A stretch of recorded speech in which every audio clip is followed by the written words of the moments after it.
লোকে রুগীর সেবা করবে কি মা, তাকে নিয়েই ব্যতিব্যস্ত। শেষে 4-5 জন মিলে টেনে নিয়ে যায়। বিন্দু নির্নিমেষ চোখে তাহার মুখের পানে চাহিয়া কথাগুলো যেন গিলিতে লাগিল।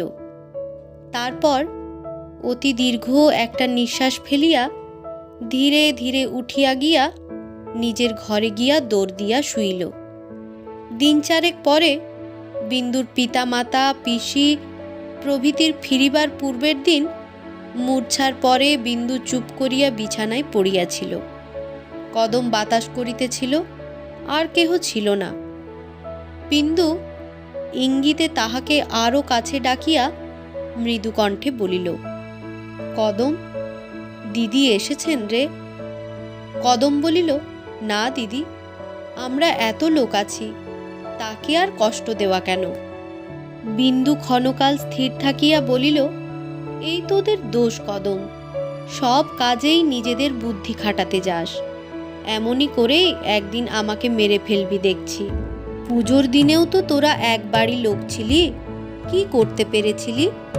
যতক্ষণ না সেই 1 ফোঁটা লোকটি এসে বাড়িতে পা দিলে, ওরে তোরা আর সে, তার কড়ি আঙুলের ক্ষমতাও তোদের বাড়ি শুদ্ধ লোকের নেই।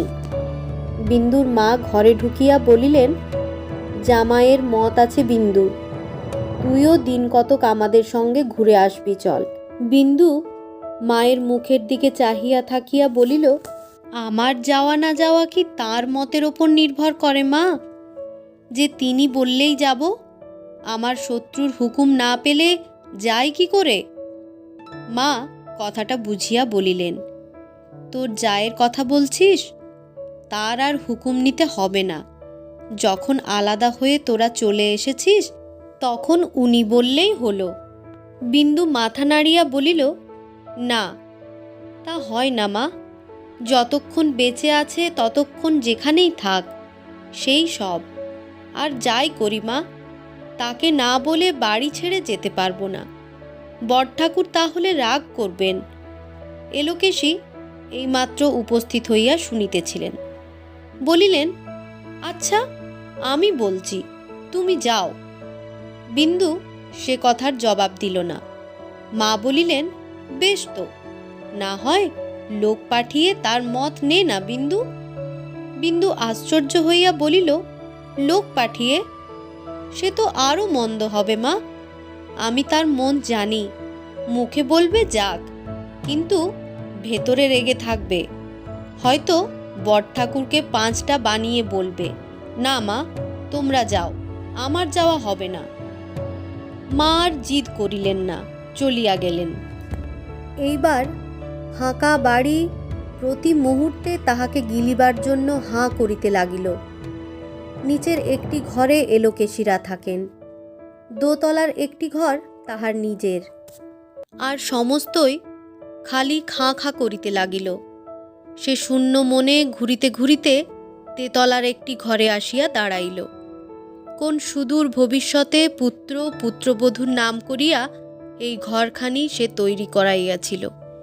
এইখানে ঢুকিয়া সে কিছুতেই চোখে জল রাখিতে পারিল না। নিচে নামিয়া আসিতেছিল, পথে স্বামীর সহিত দেখা হইবা মাত্রই সে বলিয়া উঠিল, হাগা, কি রকম হবে তবে?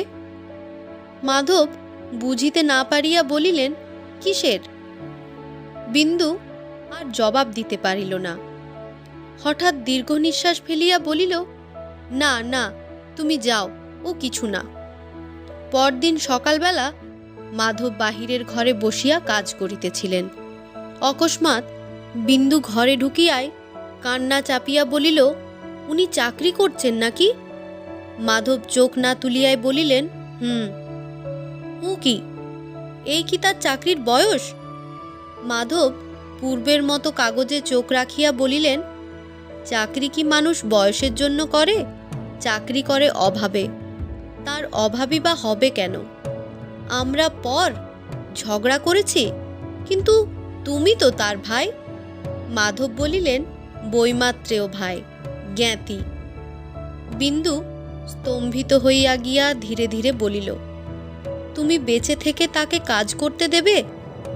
মাধব এবার মুখ তুলিয়া স্ত্রীর দিকে চাহিলেন। তারপর সহজ শান্ত কণ্ঠে বলিলেন, কেন দেব না? সংসারে যে যার অদিষ্ট নিয়ে আসে তেমনই ভোগ করে, তার জীবন্ত সাক্ষী আমি নিজে। কবে বাপ মা মরেছেন জানিও নে। বড় বৌঠানের মুখে শুনি আমরা বড় গরিব, কিন্তু কোনোদিন দুঃখ কষ্টের বাষ্পও টের পেলাম না। কোথা থেকে যে চিরকাল পরিষ্কার ধপধপে জামা কাপড় এসেছে, কোথা থেকে স্কুল কলেজের মাইনে, বইয়ের দাম, বাসা খরচ এসেছে তা আজও বলতে পারিনি। তারপরে উকিল হয়ে মন্দ টাকা পাইনি। ইতিমধ্যে কোথা থেকে কেমন করে তুমি একরাশ টাকা নিয়ে ঘরে এলে, এমন অট্টালিকাও তৈরি হলো। অথচ দাদাকে দেখো, চিরকালটা নিঃশব্দে হাড় ভাঙা খাটুনি খেটেছেন, ছেঁড়া সেলাই করা জামা কাপড় পরেছেন। শীতের দিনও তার গায়ে কখনো জামা দেখিনি। একবেলা এক মুঠো খেয়ে কেবল আমাদের জন্যে সব কথা আমার মনেও পড়ে না, পড়বার দরকারও দেখিনি। শুধু দিন কতক আরাম করেছিলেন, তা ভগবান শুদ্ধ আদায় করে নিচ্ছেন বলিয়া সহসা সে মুখ ফিরাইয়া একটা দরকারি কাগজ খুঁজিতে লাগিল। বিন্দু নির্বাক, স্তব্ধ।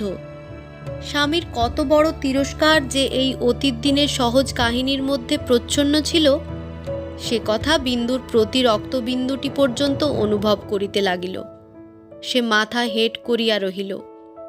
মাধব কাগজ খুঁজিতে খুঁজিতে কতকটা যেন নিজের মনেই বলিলেন, চাকরি বলে চাকরি, রাধাপুরের কাছারিতে যেতে আসতে প্রায় 5 ক্রোশ। ভোর 4টেয় বেরিয়ে সমস্ত দিন অনাহারে থেকে রাত্রে ফিরে এসে 2টি খাওয়া, মাইনে 12 টাকা। বিন্দু শিহরিয়া উঠিল। সমস্ত দিন অনাহারে, মোটে 12 টাকা? হাঁ, 12 টাকা। বয়স হয়েছে, তাতে আফিংখোর মানুষ, একটু আধটু দুধটুকুও পান না। ভগবান দেখছি এতদিন পরে দয়া করে দাদার ভবযন্ত্রণা মোচন করে দেবার উপায় করেছেন। বিন্দুর চোখ দিয়া জল গড়াইয়া পড়িল, এবং যাহা কোনো দিন করেন নাই আজ তাহাও করিল। হেঁট হইয়া স্বামীর 2 পা চাপিয়া ধরিয়া কাঁদিতে কাঁদিতে বলিল, তোমার 2টি পায়ে পড়ি, একটি উপায় করে দাও। রোগা মানুষ এমন করে 2 দিনও বাঁচবেন না। মাধব নিজের চোখের জল কোনোভাবে মুছিয়া লইয়া কহিল, আমি কি উপায় করব? বৌঠান আমাদের 1 কণা চাল পর্যন্ত নেবেন না। কিছু না করলে তাদের সংসারই বা চলবে কি করে? বিন্দু রুদ্ধস্বরে বলিল, তা আমি জানি নে। ওগো, তুমি আমার দেবতা, তিনি তোমার চেয়েও বড় যে। ছি ছি, যে কথা মনে আনাও যায় না সেই কথা কিনা? বিন্দু আর বলিতে পারিল না। মাধব বলিল, বেশ তো, অন্তত যাও বৌঠানের কাছে, যাতে তার রাগ পড়ে, তিনি প্রসন্ন হন, তাই করো। আমার পা ধরে সমস্ত দিন বসে থাকলেও উপায় হবে না। বিন্দু তৎক্ষণাৎ পা ছাড়িয়া উঠিয়া বসিয়া বলিল, পায়ে ধরা অভ্যাস আমার নয়। এখন দেখছি কেন সে রাত্রে তিনি জলস্পর্শ করেননি, অথচ তুমি সমস্ত জেনে শুনে শত্রুর মতো চুপ করে রইলে। আমার অপরাধ বেড়ে গেল। তুমি কথা কইলে না? মাধব কাগজপত্রে মনোনিবেশ করিয়া কহিল, না, ও বিদ্যে আমার দাদার কাছে শেখা।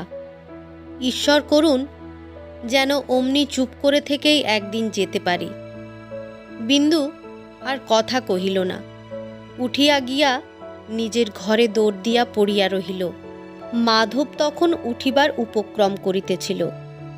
বিন্দু আবার আসিয়া ঘরে ঢুকিল। তাহার 2 চোখ রাঙা। মাধবের দয়া হইল, বলিল, যাও একবার তার কাছে, জানো তো তাকে, একটিবার গিয়ে শুধু দাঁড়াও, তাহলেই সব হবে। বিন্দু অত্যন্ত করুণ কণ্ঠে বলিল, তুমি যাও। ওগো, আমি ছেলের দিব্যি করছি।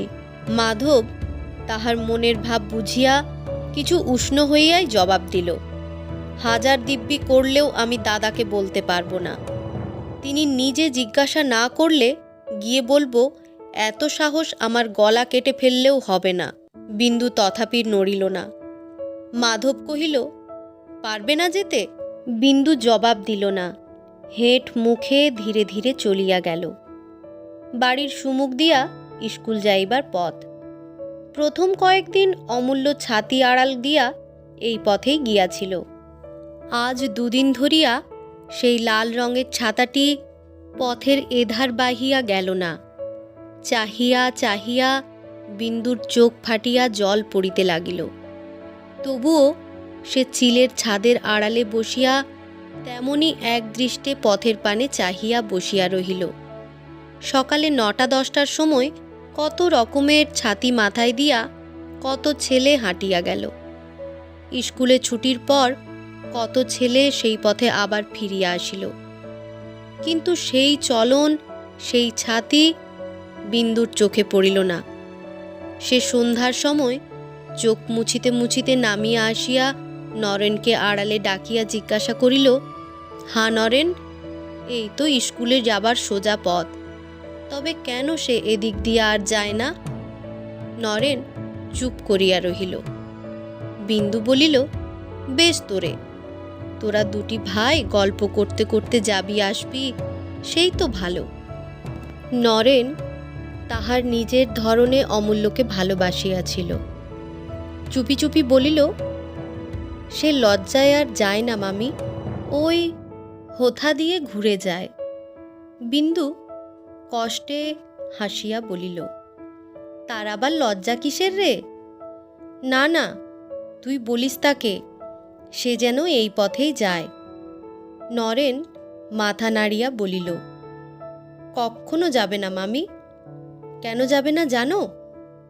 বিন্দু উৎসুক হইয়া বলিল, কেন? নরেন বলিল, তুমি রাগ করবে না? না। তাদের বাড়িতে বলে পাঠাবে না? না। আমার মাকেও বলে দেবে না তো?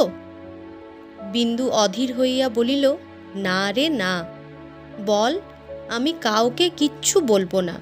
নরেন ফিসফিস করে বলিল, থার্ড মাস্টার অমূল্যর আচ্ছা করে কান মলে দিয়েছিল।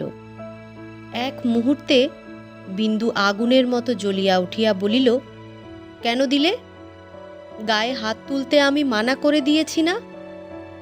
নরেন হাত নাড়িয়া বলিল, তার দোষ কি মামি? সে নূতন লোক, আমাদের চাকর, ওই হেবশালায় বজ্জাত। সে এসে মাকে বলেছে। আমার মাটিও কম বজ্জাত নয় মামি, সে মাস্টারকে বলে দিয়েছে। থার্ড মাস্টার অমনি আচ্ছাসে কান মলেছে। কি রকম করে জানো মামি? এই রকম করে ধরে। বিন্দু তাহাকে তাড়াতাড়ি থামাইয়া দিয়া বলিল, হেবো কি বলে দিয়েছে? নরেন বলিল, কি জানো মামি? হেবো টিফিনের সময় আমার খাবার নিয়ে যায় তো, সে ছুটে এসে বলে, কি খাবার দেখি নরেনদা?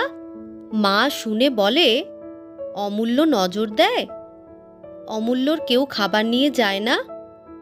নরেন কপালে একবার হাত ঠেকাইয়া বলিল, কোথা পাবে মামি, তারা গরিব মানুষ। সে পকেটে করে 2টি ছোলা ভাজা নিয়ে যায়, তাই টিফিনের সময় ওদিকের গাছতলায় নুকিয়ে বসে খায়। বিন্দুর চোখের উপর ঘর বাড়ি সমস্ত সংসার দুলিতে লাগিল। সে সেইখানে বসিয়া পড়িয়া বলিল, নরেন তুই যা। সে রাত্রে অনেক ডাকাডাকির পর বিন্দু খাইতে বসিয়া কোনো মতেই হাত মুখে তুলিতে পারিল না। শেষে অসুখ করিতেছে বলিয়া উঠিয়া গেল। পরদিনও প্রায় উপবাস করিয়া পড়িয়া রহিল, অথচ কাহাকেও কোনো কথা বলিতেও পারিল না। একটা উপায়ও খুঁজিয়া পাইল না। তাহার কেবলই ভয় করিতে লাগিল, পাছে কথা কহিলেই তাহার নিজের অপরাধ আরও বাড়িয়া যায়। অপরাহ্নে স্বামীর আহারের সময় অভ্যাস মতো কাছে গিয়া বসিয়া অন্যদিকে চাহিয়া রহিল। কোনরূপ ভোজ্য পদার্থের দিকে কাল হইতে সে চাহিয়া দেখিতেও পারিল না। ঘরে বাতি জ্বলিতেছে, মাধব নিমিলিত চোখে চুপ করিয়া পড়িয়াছিলেন। বিন্দু আসিয়া পায়ের কাছে বসিল। মাধব চাহিয়া দেখিয়া বলিলেন, কি? বিন্দু নত মুখে স্বামীর পায়ের একটা আঙুলের নখ খুঁটিতে লাগিল। মাধব স্ত্রীর মনের কথাটা অনুমান করিয়া লইয়া আর্দ্র হইয়া বলিলেন, আমি সমস্তই বুঝি বিন্দু, কিন্তু আমার কাছে কাঁদলে কি হবে? তার কাছে যাও। বিন্দু সত্যই কাঁদিতেছিল। বলিল, তুমি যাও, আমি গিয়ে তোমার কথা বলবো? দাদা শুনতে পাবেন না। বিন্দু সে কথার জবাব না দিয়া বলিল, আমি তো বলছি আমার দোষ হয়েছে, আমি ঘাট মানছি, তুমি তাদের বলগে। আমি পারবো না বলিয়া মাধব পাশ ফিরিয়া শুইলেন। বিন্দু আরও কতক্ষণ আশা করিয়া বসিয়া রহিল, কিন্তু মাধব কোনো কথাই আর যখন বলিলেন না, তখন সে ধীরে ধীরে উঠিয়া গেল। স্বামীর ব্যবহারে তাহার বুকের এক প্রান্ত হইতে অপর প্রান্ত পর্যন্ত একটা প্রস্তর কঠিন ধিক্কার যোজনব্যাপী পর্বতের মতো এক নিমেষের মধ্যে পরিব্যাপ্ত হইয়া গেল। আজ সে নিঃসংশয়ে বুঝিল তাহাকে সবাই ত্যাগ করিয়াছে। পরদিন প্রাতঃকালেই যাদব ছোট বধূর যাইবার অনুমতি দিয়া একখানি পত্র পাঠাইয়া দিলেন। বিন্দুর পিতা পীড়িত, সে যেন অবিলম্বে যাত্রা করে। বিন্দু সজল চোখে গাড়িতে গিয়া উঠিল। বামুন ঠাকুরুন গাড়ির কাছে আসিয়া বলিলেন, বাপকে ভালো দেখে শিগগির ফিরে এসো মা। বিন্দু নামিয়া আসিয়া তাহার পদধূলি লইতেই তিনি অত্যন্ত সংকুচিত হইয়া পড়িলেন। বিন্দুকে এমন নত, এমন নম্র হইতে কেহ কোনো দিন দেখে নাই। পায়ের ধুলা মাথায় তুলিয়া লইয়া বিন্দু কহিল, না মেয়ে, যাই হোক, তুমি ব্রাহ্মণের মেয়ে, বয়সে বড়, আশীর্বাদ করো যেন আর ফিরতে না হয়। এই যাওয়ায় আমার যেন শেষ যাওয়া হয়। বামুন মেয়ে তদুত্তরে কিছুই বলিতে পারিলেন না। বিন্দুর শীর্ণ ক্লিষ্ট মুখখানির পানে চাহিয়া কাঁদিয়া ফেলিলেন। এলোকেশী উপস্থিত ছিলেন। ক্ষণক্ষণ করিয়া বলিয়া উঠিলেন, ও কি কথা ছোট বউ, আর কারো বাপ মায়ের কি অসুখ হয় না? বিন্দু জবাব দিল না, মুখ ফিরাইয়া চোখ মুছিল। কিছুক্ষণ পরে বলিল, তোমাকেও নমস্কার করি ঠাকুরঝি, চললুম আমি। ঠাকুরঝি বলিলেন, যাও দিদি যাও, আমি ঘরে রইলুম, সমস্তই দেখতে শুনতে পারব। বিন্দু আর কথা কহিল না। কোচম্যান গাড়ি ছাড়িয়া দিল। অন্নপূর্ণা বামুন ঠাকুরুনের মুখে এ কথা শুনিয়া চুপ করিয়া রহিলেন। ইতিপূর্বে কোনো দিন বিন্দু অমূল্যকে ছাড়িয়া বাপের বাড়ি যায় নাই। আজ 1 মাসের উপর হইল সে একবার তাহাকে চোখের দেখা দেখিতে পায় নাই। তাহার দুঃখ অন্নপূর্ণা বুঝিলেন। রাত্রে অমূল্য বাপের কাছে শুইয়া আস্তে আস্তে গল্প করিতেছিল। নিচে প্রদীপের আলোকে কাঁথা সেলাই করিতে করিতে অন্নপূর্ণা সহসা দীর্ঘ নিঃশ্বাস ফেলিয়া বলিয়া উঠিলেন, 60 যাবার সময় বলে গেল কিনা এই যাওয়াই যেন শেষ যাওয়া হয়। মা দুর্গা করুন, বাছা আমার ভালোই ভালোই ফিরে আসুক। কথাটা শুনিতে পাইয়া যাদব উঠিয়া বসিয়া বলিলেন, আগাগোড়ায় কাজটা ভালো করনি বড় বউ। আমার মাকে তোমরা কেউ চিনলে না? অন্নপূর্ণা বলিলেন, সেও তো একবার দিদি বলে এলো না? আর ছেলেকেও তো সে জোর করে নিয়ে যেতে পারত, তাও তো করলে না। সেদিন সমস্ত দিন খাটুনির পর ঘরে ফিরে এলুম, উল্টে কতকগুলো শক্ত কথা শুনিয়ে দিলে। যাদব বলিলেন, আমার মায়ের কথা শুধু আমি বুঝি, কিন্তু বড় বউ এই যদি না মাপ করতে পারবে, বড় হয়েছিলে কেন? তুমিও যেমন, মাধুও তেমনি। তোমরা ধরে বেঁধে বুঝি আমার মায়ের প্রাণটা বধ করলে। অন্নপূর্ণার চোখ দিয়া টপ টপ করিয়া জল পড়িতে লাগিল। অমূল্য বলিল, বাবা, ছোট মা কেন আসবে না বলেছে? অন্নপূর্ণা চোখ মুছিয়া বলিলেন, যাবি তোর ছোট মার কাছে? অমূল্য ঘাড় নাড়িয়া বলিল, না। না কেন রে? ছোট মা তোর দাদামশায়ের বাড়ি গেছে, তুইও কাল যা। অমূল্য চুপ করিয়া রহিল। যাদব বলিলেন, যাবি অমূল্য? অমূল্য বালিশে মুখ লুকাইয়া পূর্বের মতো মাথা নাড়িতে নাড়িতে বলিল, না। কতকটা রাত্রি থাকিতেই যাদব কর্মস্থানে যাইবার জন্য প্রস্তুত হইতেন। দিন ৫-৬ পরে এমনই এক শেষ রাত্রে তিনি প্রস্তুত হইয়া অন্যমনস্কের মতো তামাক টানিতেছিলেন। অন্নপূর্ণা বলিলেন, বেলা হয়ে যাচ্ছে। যাদব ব্যস্ত হইয়া হুঁকাটা রাখিয়া দিয়া উঠিয়া দাঁড়াইয়া বলিলেন, আজ মনটা বড় খারাপ বড় বউ। কাল রাত্রে আমার মা যেন ওই দোরের আড়ালে এসে দাঁড়িয়েছিলেন। দুর্গা দুর্গা বলিয়া তিনি বাহির হইয়া পড়িলেন। সকালবেলা অন্নপূর্ণা ক্লান্তভাবে রান্নাঘরে কাজ করিতেছিলেন। ও বাড়ির চাকর আসিয়া সংবাদ দিল, বাবু কাল রাতে ফরাসডাঙ্গায় চলে গেছেন, মার নাকি বড় ব্যামো। স্বামীর কথাটা স্মরণ করিয়া অন্নপূর্ণার বুক কাঁদিয়া উঠিল। কি ব্যামো রে?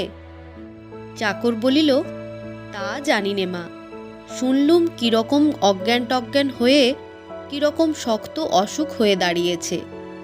সন্ধ্যার পর বাড়ি ফিরিয়া আসিয়া যাদব খবর শুনিয়া কাঁদিয়া ফেলিয়া বলিলেন, কত সাধ করে সোনার প্রতিমা ঘরে আনলুম বড় বউ, জলে ভাসিয়ে দিলে।